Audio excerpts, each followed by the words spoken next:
今年11月，日本新任首相高市早苗在国会上抛出震撼弹，他直言台湾有事可能构成日本的存亡危机事态，届时日本自卫队有权行使集体自卫权协防。这番强硬表态等于宣告，台海若开战，日本不会袖手旁观。高市早苗此言一出，中共当局勃然大怒，视之为对一中原则的公然挑衅，迅速对日方展开一连串报复施压。中共外交部第一时间严正交涉，要求日方收回错误言论，并停止在涉华问题上制造事端。随后，北京不但召见日本驻华大使表达抗议，还动用了经贸和舆论手段，暂停进口日本水产品，劝阻中国游客赴日旅游，意图给日本经济施压。同时，中方扬言重新审视中日高层交往，原定年底举行的中日韩领导人峰会因此生变。中方以日方挑衅越线为由表示消极，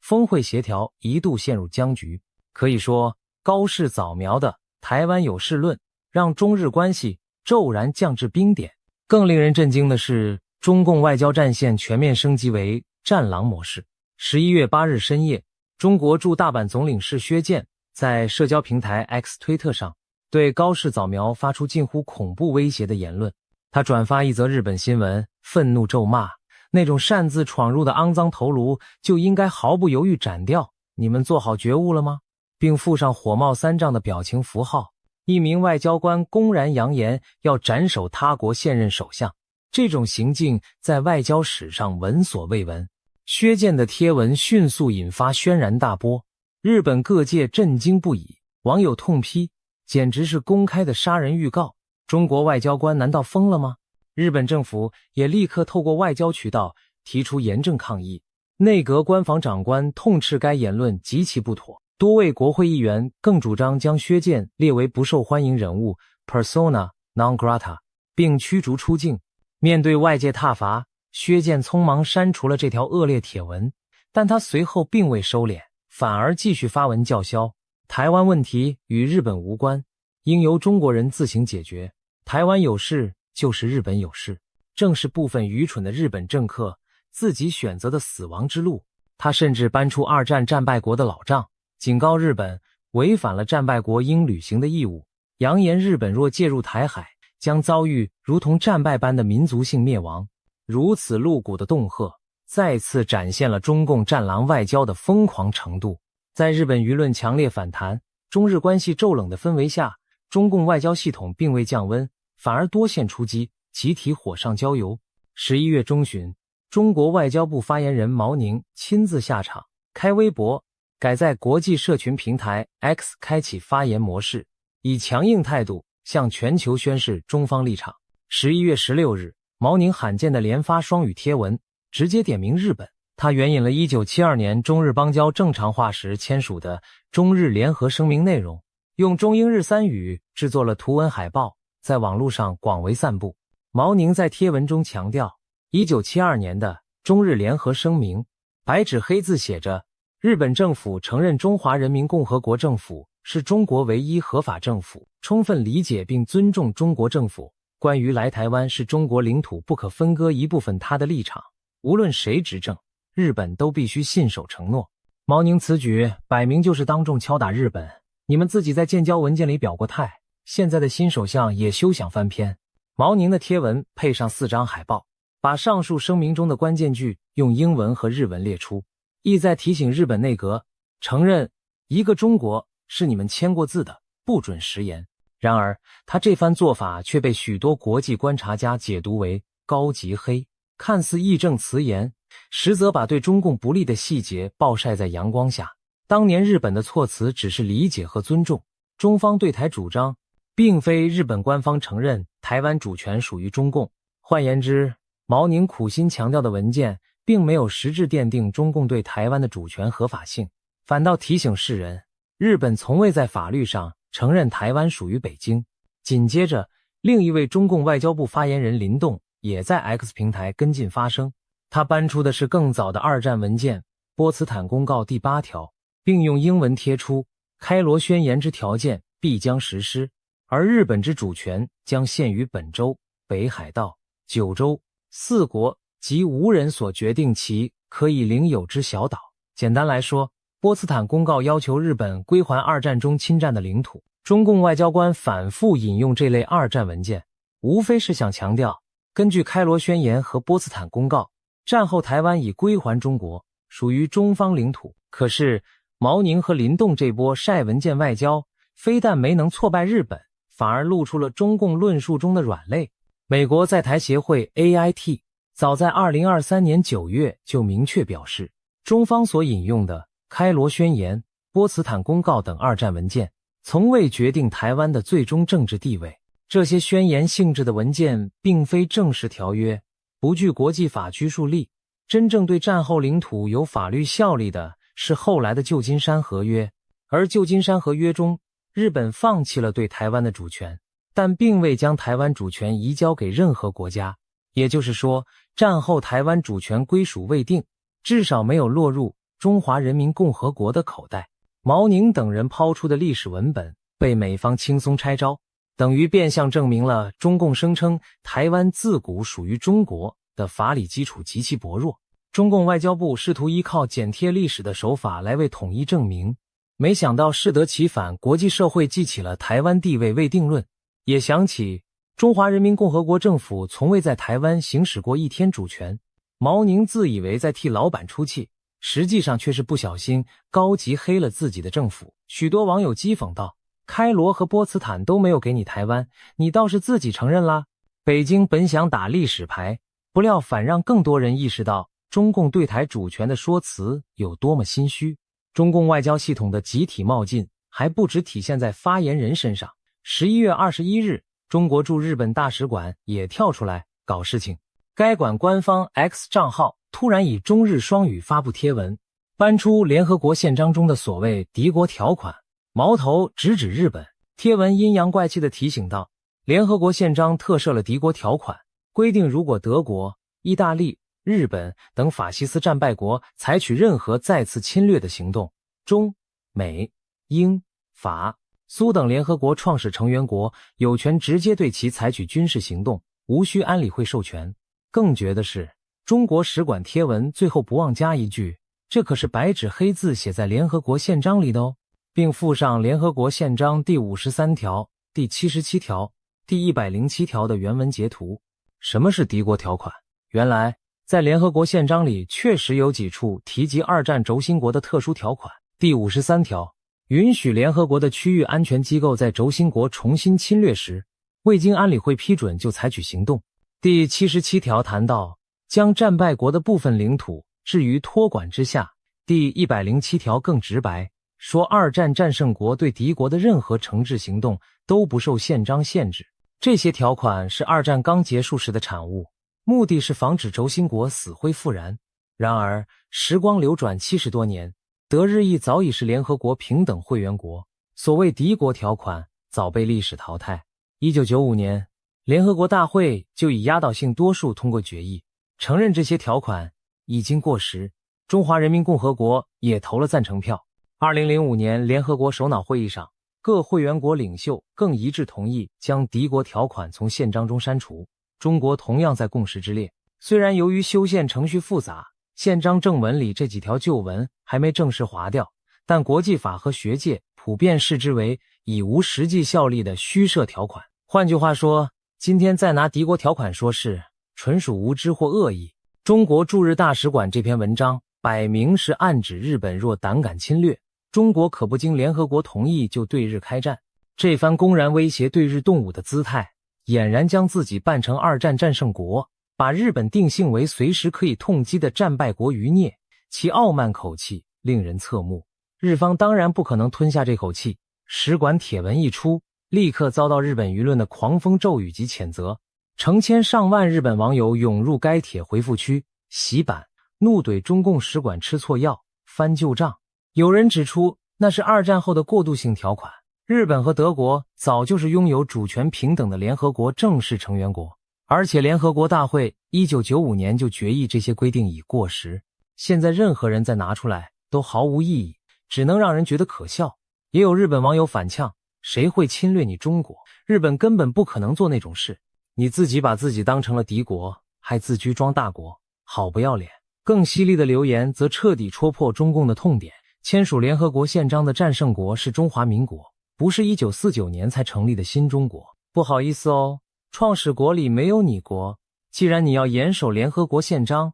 那是不是该把代表权还给中华民国？没错，中华人民共和国根本不是联合国创始会员国。当年1945年在联合国宪章上签字的中国代表是中华民国政府，中华人民共和国直到1971年才透过联大2758号决议取得中国席位，但那只是联合国承认北京政府为中国在联合国的代表，从未赋予台湾给中共。如今中国驻日使馆搬出联合国宪章，大谈战胜国权力，结果一下子让大家想起依联合国档案记载，蒋介石时代的中国才是战胜国，北京政权当年连签字资格都没有。日本网友的吐槽可谓刀刀见骨，你中共不是爱讲严守联合国宪章吗？那按宪章办事，把中国代表权还给在台湾的中华民国政府，岂不更对头？中国使馆这番不知天高地厚的发文，等于自揭其短，引火烧身。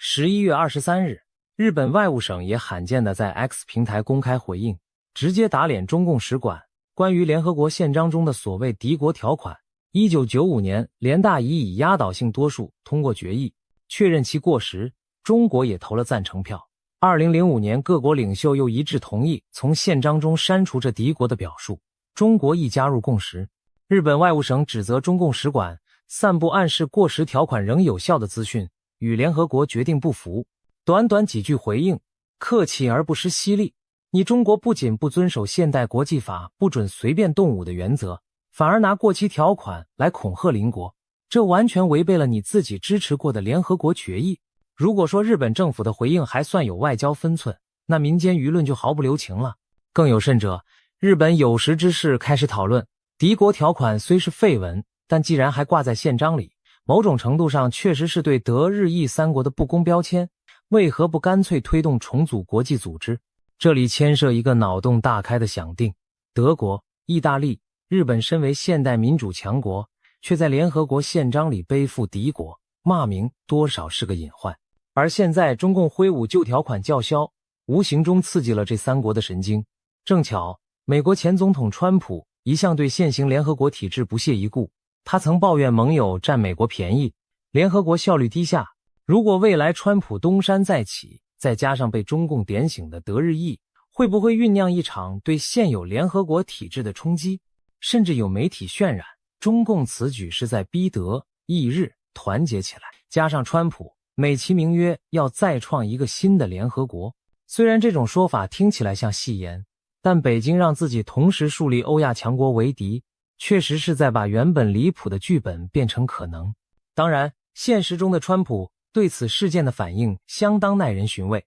当日本首相遭中共外交官恐吓要砍头时，有人问川普怎么看，川普并未谴责北京，反而话锋一转说，我们很多盟友也不见得是朋友，他们在贸易上占美国便宜，比中国更严重。他抱怨美国被盟国剥削，言下之意对日本也颇有微词。川普这番答非所问的回应，显示出他眼中的重点始终是美国优先利益。在他看来，盟友也好，对手也罢，都得服从美国利益而重新洗牌。如果未来他真的联手某些不满现状的国家搞出个新联合国或新秩序，也不难想象。但这番脑补对北京而言不是好消息。中共外交部的一系列冒失行径，正把各方推向对立面，甚至激发出新的联盟组合和国际秩序思考。这岂不是搬石头砸自己的脚？中共外交战狼们连番操作，引来全球谴责浪潮，也让台湾看清了北京底牌。在日本首相遭威胁，美日政府抗议的同时，台湾方面也毅然发声。11月23日，我国外交部严厉谴责中共日前致函联合国的行为。是的，中共不仅在推特上叫嚣，还正式写信给联合国秘书长，要在国际组织告日本的状府。据披露，中国常驻联合国代表傅聪已于11月21日致函联秘书长古特雷斯，警告日本若以武力介入台海，将构成侵略行为，中方将依联合国宪章行使自卫权。这封措辞强硬的来信，本意是向全世界宣示中共保卫主权领土的决心，实则又是一颗外交震撼弹。北京直接在联合国框架下威胁对邻国动武，这在联合国史上极为罕见。对此，台湾外交部公开回应，一针见血地指出，中共来信内容蛮横无理，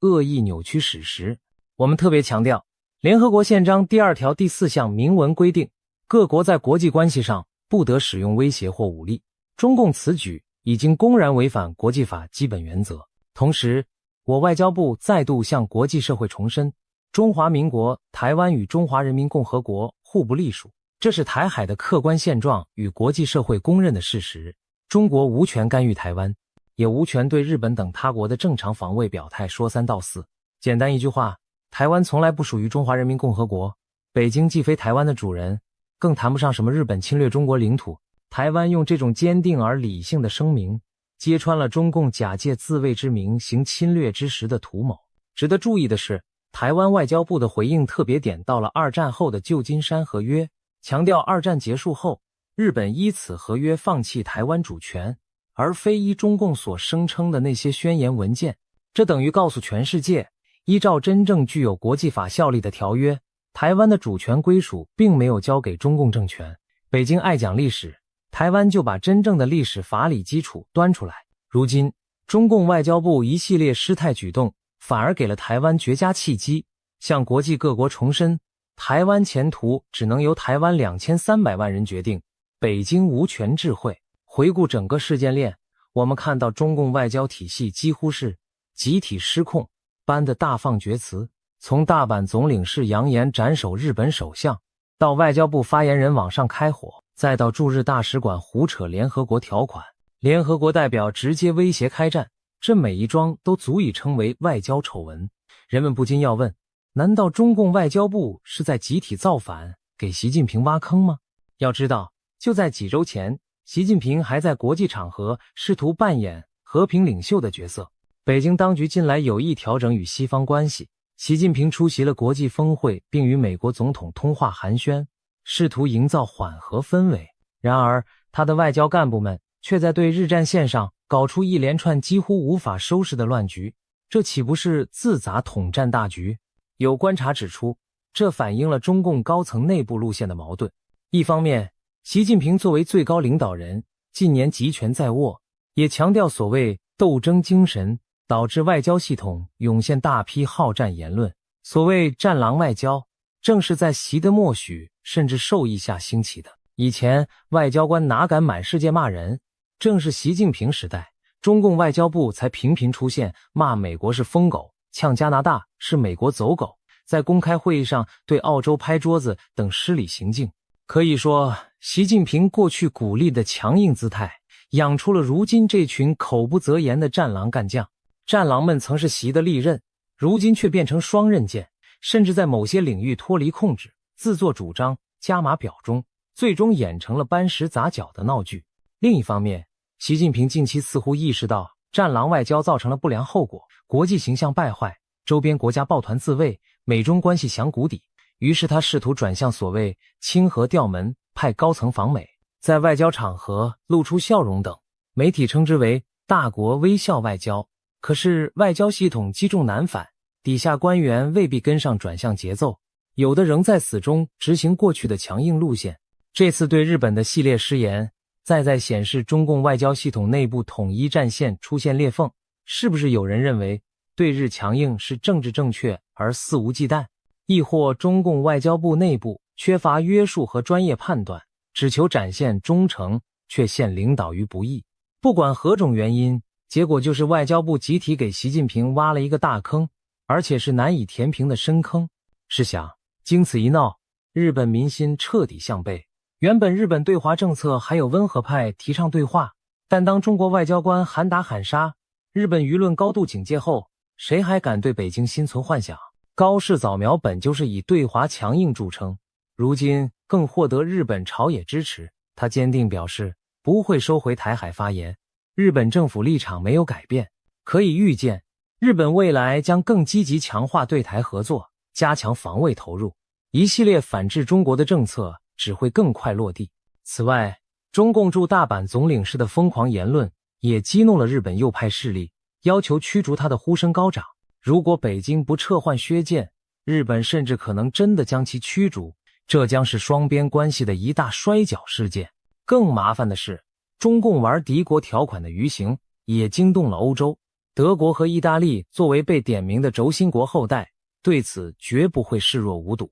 尤其德国今年以来立场日趋强硬，外交部长贝尔伯克多次公开批评中国威胁台海，强调联合国宪章禁用武力的原则。现在北京翻出过时条款，等于再次提醒德国，你还是敌国哦。这无疑将推动德国在联合国更大力要求删除敌国条款，甚至在对华政策上更不客气。意大利方面虽然近年对华相对低调，但作为曾经的轴心一员，被中国这么冷嘲热讽，也很难不产生反感。欧洲整体对华警惕势必上升一级。最后不得不提的是，中共自己承认对台毫无主权的这一幕，虽然不是公开说出口，但通过一系列事件已然展现在世界眼前。北京拿不出一纸证明他拥有台湾的国际法文件，只能动辄舞枪弄棒威胁别人不准插手。当有人一句话点破中华民国才是联合国创始国的真相时，中共外交官哑口无言，只剩下删帖逃避。这种种迹象都在说明一个事实，中共对台湾根本没有合法主权，只有赤裸裸的武力威胁。而当他试图在国际规则框架内为自己主张找理由时，反而暴露更多自身非法不义的弱点。中共外交部这场闹剧引发的连锁效应远超北京原本的计算。习近平本想巩固威权，对内塑造强人形象，对外扩张影响力，没料到自己的嘴炮外交队连环开火，弄巧成拙。这让人想起中国一句古话，利令智昏。为了报复日本声援台湾，为了逞一时口舌之快，中共不惜违背联合国宪章精神，口出狂言，而其代价是日本更坚定地与台湾、美国站在一起，德国、意大利也被惊动，整个国际反华统一战线因此更为凝聚。或许中共外交部并非真想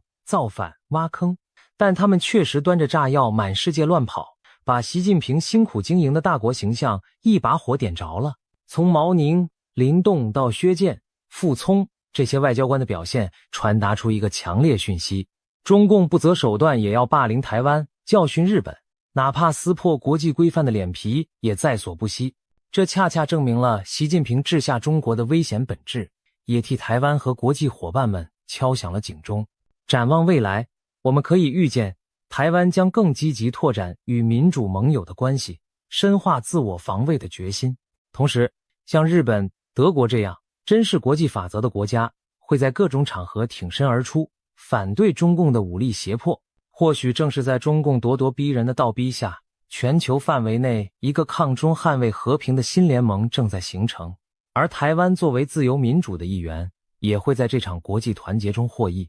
最后，中共外交部这出高级黑闹剧告诉我们，谎言终究隐瞒不了真相，霸道改变不了规则。北京想用所谓历史和国际法来吞并台湾，却反被历史和国际法揭穿野心，想用武力恫吓吓退日本，结果唤醒了更多国家对抗霸权的决心。挖下的坑，最终还是自己跳了进去。未来，若中共当局仍不反思收敛，继续任由战狼外交横行，那么等着他的只会是更深的孤立和更大的反弹。台湾人要做的就是坚定站在国际法与普世价值一边，与理念相近的国家合作无间，强化自身防卫能力。让我们拭目以待，在这场国际角力中，是战狼终究吞下苦果，还是理性终将战胜疯狂？历史的走向或许正因中共一时的狂乱而悄然改写。我们相信，唯有自由、民主与和平合作，